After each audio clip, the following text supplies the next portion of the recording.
Hello, my name is Sheriff Todd Richardson.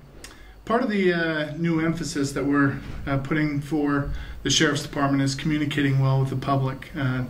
This season we're running into Christmas, and I would like to introduce Dr. Todd Soutor, psychologist with the Davis County Behavioral Health. And we decided to talk a little bit today about some of the stresses of the holiday season. Namely, the first one being depression that's associated with the season, the family problems that usually occur with that.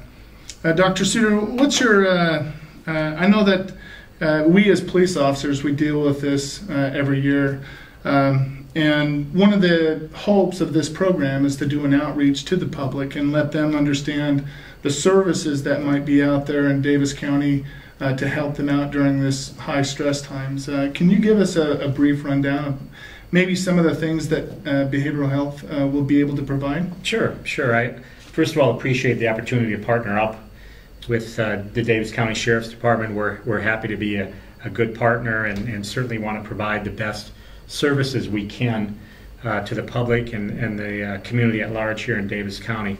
The holidays are really, it's an interesting time for people and also for our organization because there's a lot of obviously celebration and happiness and rejoicing that occurs with the holidays, but also as part of that there can be some difficulty.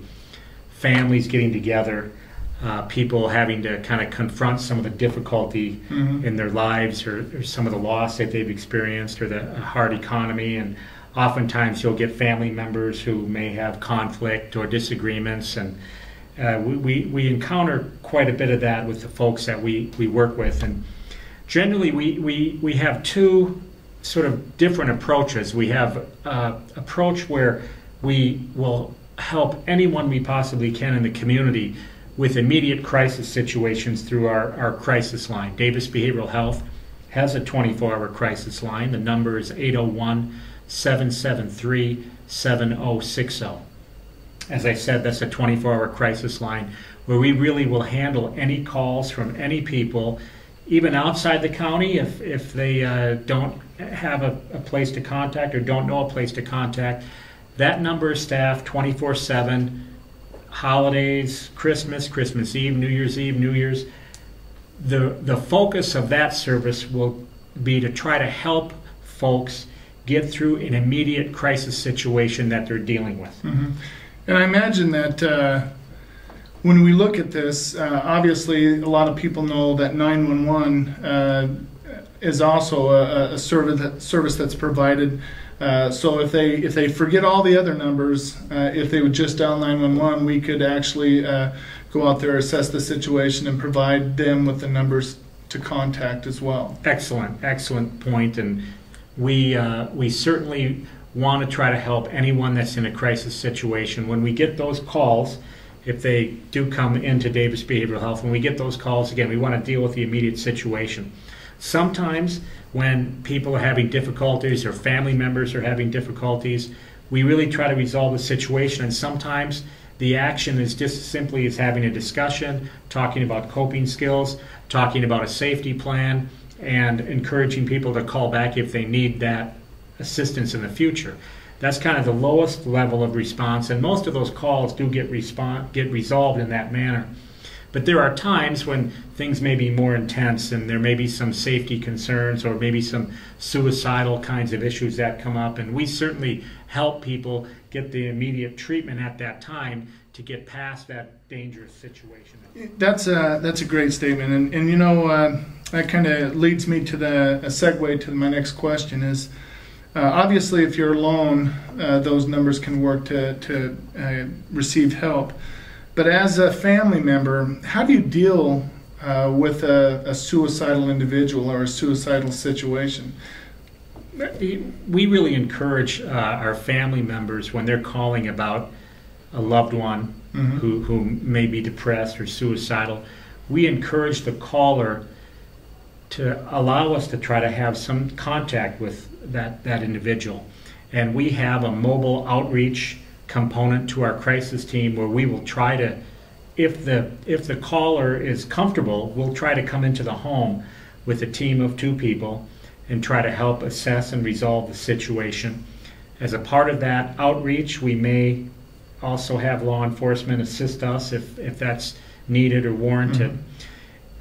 There are times when the family members, maybe the particular subject, will not want to talk with us.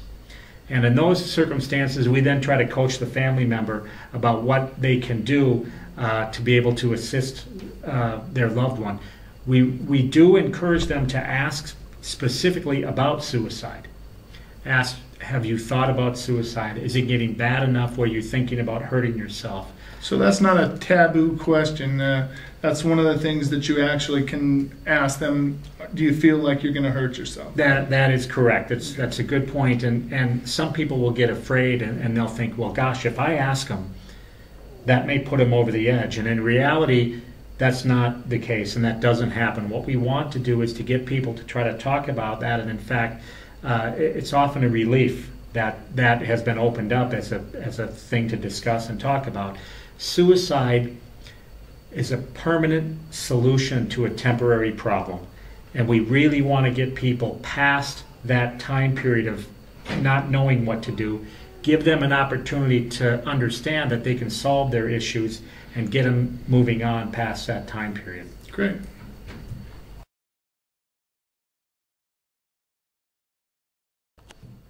Dr. Soutor, again, we're talking about these stressors of the season, and obviously emergency personnel are not immune to those same type of feelings.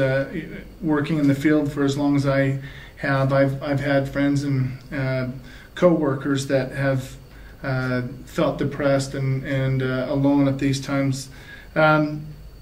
Is there any type of I know that through the Sheriff's Department we provide an employee assistance program. Is there anything through Davis Behavioral Health, if they don't feel comfortable going through an employee assistance type program, that they can outreach you, or same type of a organization? We have a service that is able to discern what people need and then try to point them in the direction of what they need.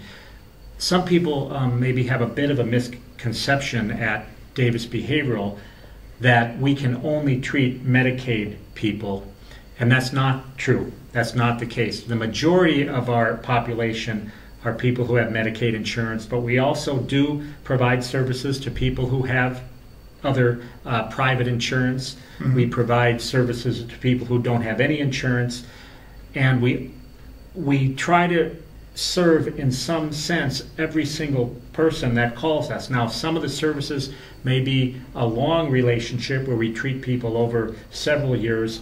Other services might be just a one-time interaction, maybe a one-time crisis evaluation, or a discussion, a conversation about what the needs are for the person, and then assisting them in finding the right way, the right path for them in terms of trying to meet their needs. So tailoring a program that is specific to what their needs are. Correct. Okay. And putting them in a position to get that help as quickly as possible. Great.